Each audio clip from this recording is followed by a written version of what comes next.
So now let's get to the outline of Sun Tzu's The Art of War. This is going to be a simplified overview outlining the 13 chapters and some basic principles that we can learn from, applying them to a variety of modern fields. Let's start with a quick rundown of the author, born Sun Wu around 540 BC. I say around because a lot of this history is disagreed on. Where he was born is even unclear. There are conflicting and unreliable stories, some even questioning if Sun Wu was one person or an amalgamation of other notable men. You can understand after 2,500 years if things get lost in translation. He eventually rose up to become a general, earning the title of Sun Tzu, meaning master son, and writing the military guide that we're discussing here today. Regardless what's true and real about the man known as Sun Tzu, the book that we're talking about is a concrete thing, a real thing. It's been translated many times, and we'll use the chapter headings from the 1910 translation from Lionel Giles, a curator at the British Museum.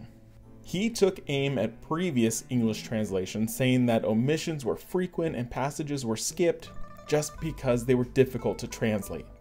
So let's start by diving into chapter 1, Laying Plans. War is not a pleasant thing, argues Sun Tzu. It's serious. It's about survival. You should think carefully before engaging. If a general thinks closely about which side is stronger, has more discipline, which is better trained and organized, then they can work out who will win and who will lose. If you look at the two sides and your enemy has many advantages and many strengths, the wise move is to avoid conflict. You can predict your loss and therefore avoid the loss. One major factor in this determination is something called the way, which is about the moral stance of a side. If the general is righteous and virtuous, he will likely have more command over his men. Sun Tzu also flips his idea of strategizing, that you should learn all you can about your opponent while making your opponent blind to your true state. If they can't gauge your strengths and weaknesses, it's harder for them to succeed in battle. This whole chapter is planning and preparation. Chapter 2 is called Waging War. This gets into some incredible detail that seems specific but has massive repercussions. He outlines how many horses you should bring, how many troops should follow a general. But what he's saying is that money and human lives are not to be used recklessly. They are both finite resources. If you wage a huge war, it can be taxing on an army. They become exhausted, their supplies dwindle. The key takeaway from this chapter is to strike quickly. Your army should never need reinforcements or new provisions. Strike quickly so that the impact on your treasury will be slight. Many losses at war are due to the attrition of people and supplies. This chapter also talks about using the resources of your enemy. Do not destroy supplies that you can use, do not burn food that you can eat, and don't kill soldiers that can either give you information or join your ranks. This chapter is all about resources and using them wisely, not recklessly. We move on to chapter 3, Attack by Stratagem. This begins by reinforcing the idea of not destroying everything in war. A city razed to the ground is of little use, where it's more beneficial to strategically destroy them politically and leave the city and people intact. He then gives some very direct strategies for how to attack based on your army versus another's. If your forces outnumber the enemy largely, surround them completely. If it's 5-1, attack them. At 2-1, divide the enemy and fight them that way. If it's even, fight them head-on, one-on-one. If they outnumber you, hide. If they outnumber you greatly, escape. Being a fool and fighting a losing battle will end horribly. Sun Tzu then outlines 5 essentials to consider in your strategy here. You must know when to fight and when not to, referencing the strategies that I just talked about. You must know how to deploy an army and where. You must have united officers and men serving together.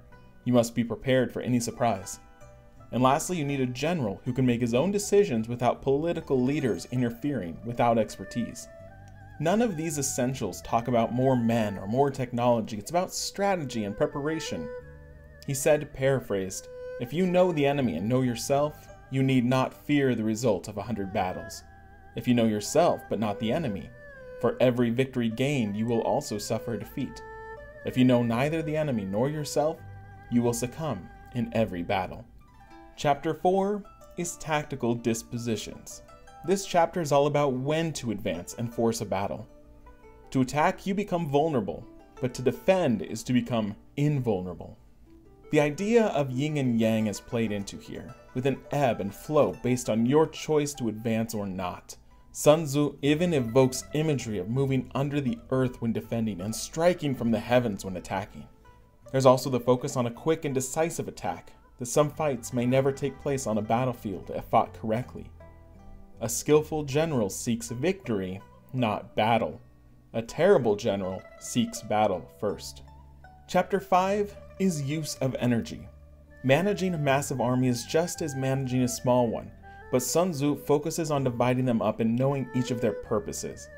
You must push and pull these units to effectively attack. If you see a weak point, pushing a unit into that point may collapse the army. If you pull your forces back and bait the enemy, you can engulf them as they arrive. Sun Tzu compares this to rivers and streams ebbing and flowing. Every directive to your army is either a direct action or an indirect one. There's really nothing else, he affirms. How you use your army connects to Chapter 6, Weak Points and Strong, or Strengths and Weaknesses. In your preparation, you want all of the circumstances to favor you and your army. If you arrive to battle first, your men rest and wait, defending their ground. If you arrive to battle second, your troops are already tired from marching and now must fight. Force your opponent into weakness. A strong army must eat, so how can you starve them? An army that is steadfast and unmovable, how can you force their hand to make them move? The defender must defend all lines, making every part weaker, so the general of an army must make a point to attack only a few points with all their might. All of this relies on the plan being secret. Otherwise, the defender would only defend those key points. Secrecy is key. Chapter 7 focuses on maneuvering. This is the strategy of making commands and orders of a physical army. If you force your army to march for 30 miles, you'll lose men for all sorts of reasons. There's a balance between pushing them to gain an advantage and then pushing them too far. Early I mentioned getting to the battle first. That's useful if your entire army arrives at all. He says commanding a force that listens and obeys is one thing, whereas trying to command a force that's disobedient brings you to ruin. There's a story about Sun Tzu where he's challenged to train an army of concubines, seemingly impossible. He gives an order, they laugh and carry on. He then executed 2 of the king's favorite concubines. Now, everyone listened, and they maneuvered exactly as he directed. In this chapter, he's saying that a force must listen to the general because it's chaos if they don't. He also talks about how to give these orders. If it's nighttime, use torches. If you manage many, use drums when your voice can't carry. This speaks to communicating different in different circumstances. Sun Tzu even brings up which troops you should focus on. The men who are sharpest need very little help, but the slow and the homesick, the general can greatly affect and improve their morale. Find weaknesses in your own men, in your structure, in your processes, and try to avoid them or strengthen them before you arrive to battle. Chapter 8 is variation of tactics. Circumstances sometimes call for different tactics and different choices. There are cities that you should not attack. There are roads you should not take. In your preparation, you see that some of these choices will be catastrophic. These tactics all come from the general, and there's 5 major ways that a general can fail when deciding tactics. Being reckless and impatient leads to destruction. Cowardice and fear leads to eventual capture. A hasty temper means one can be baited and provoked. A high standard of honor means one might be susceptible and sensitive to shame. Lastly, an excessive compassion for the troops might make a general second-guess his decisions and worry about them as opposed to focusing on victory alone. Sun Tzu claims that whenever an army is defeated or a leader slain, one of these 5 faults is to blame. Chapter 9 is all about the army on the march.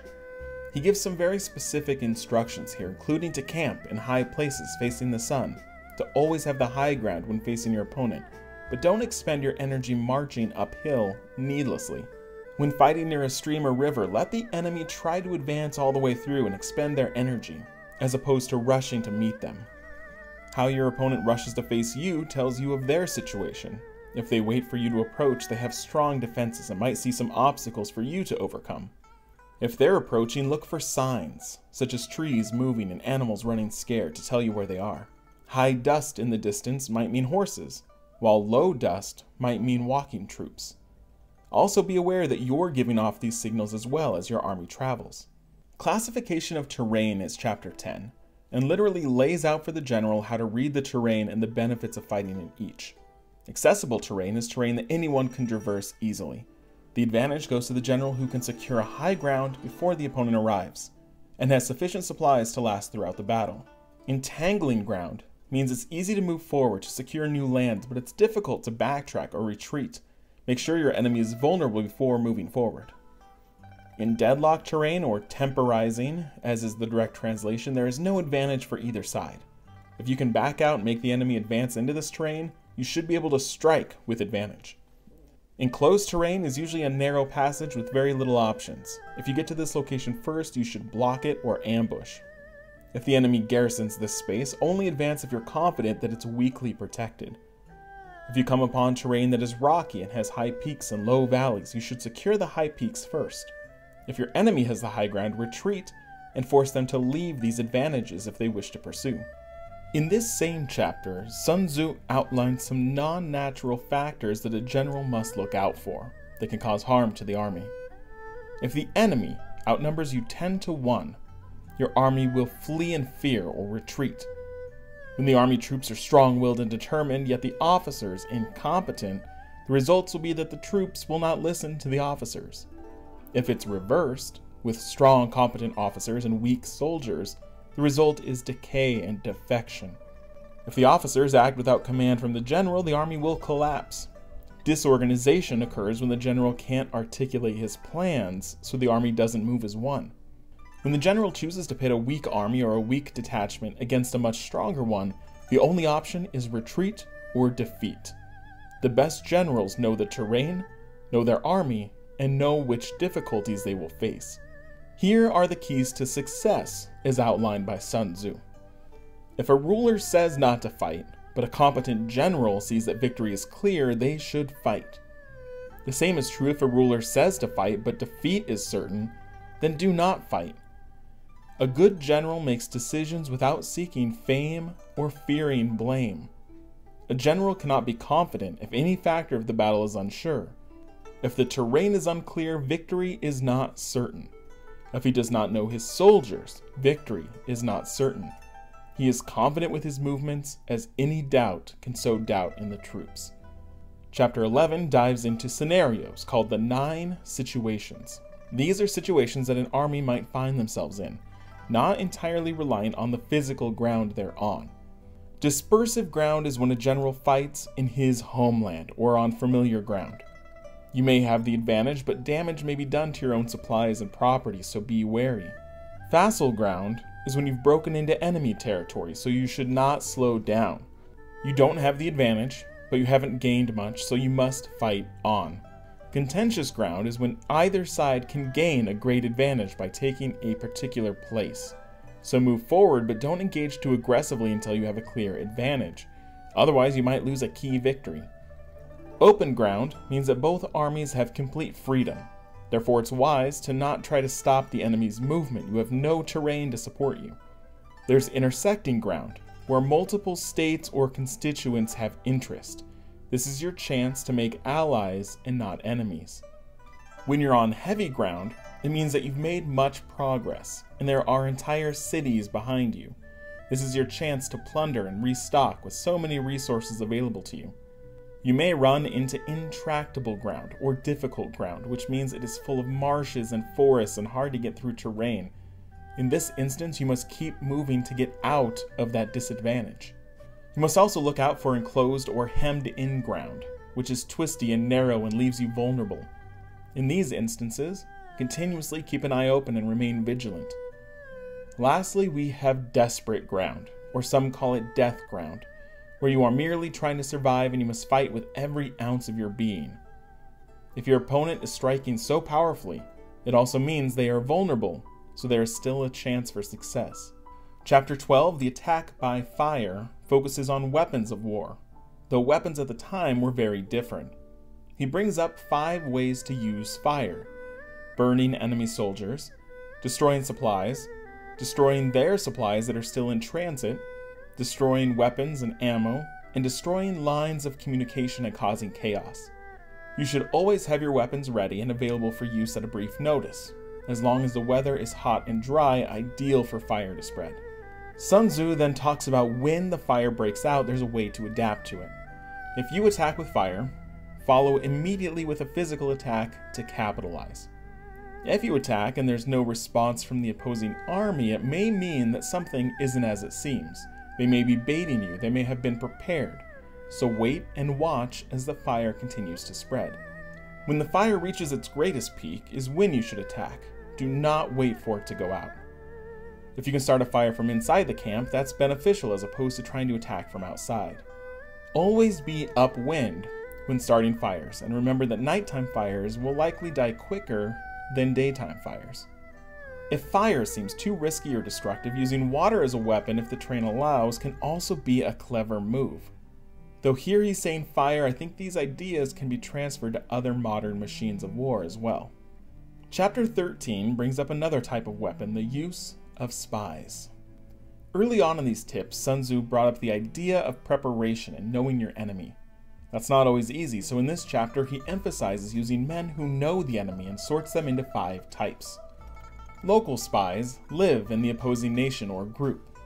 Internal spies are actually within the enemy's structure or government. And double agents are spies sent to find you that you have turned to your cause instead. There's a thing called doomed spies, or dead spies in some translations, that exist to pass on false information to your enemy, so they might make your enemy think that you're starving, or taking a route that you're not actually taking. And lastly, we have live spies, who infiltrate and then return to your ranks with information, though they aren't from that camp. Sun Tzu says that these intelligence gatherers should be the best paid and best treated in your army, as this wisdom is key to winning a victory, especially a bloodless one. Every move that a general makes is based on this intelligence. So now we've covered the 13 chapters and what Sun Tzu had to say about the art of war. There's many ways that these tactics can be used today, especially in business. How you run a business and compete with other businesses is an obvious parallel. Intelligence is key.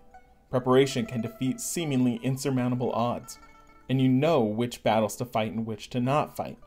Down in the comments, I want you to share some ways that you've seen some of these tactics play out in your life, either in work, in your personal life, or somewhere else. Hopefully you found this interesting. I hope it helped you get a grasp on the art of war.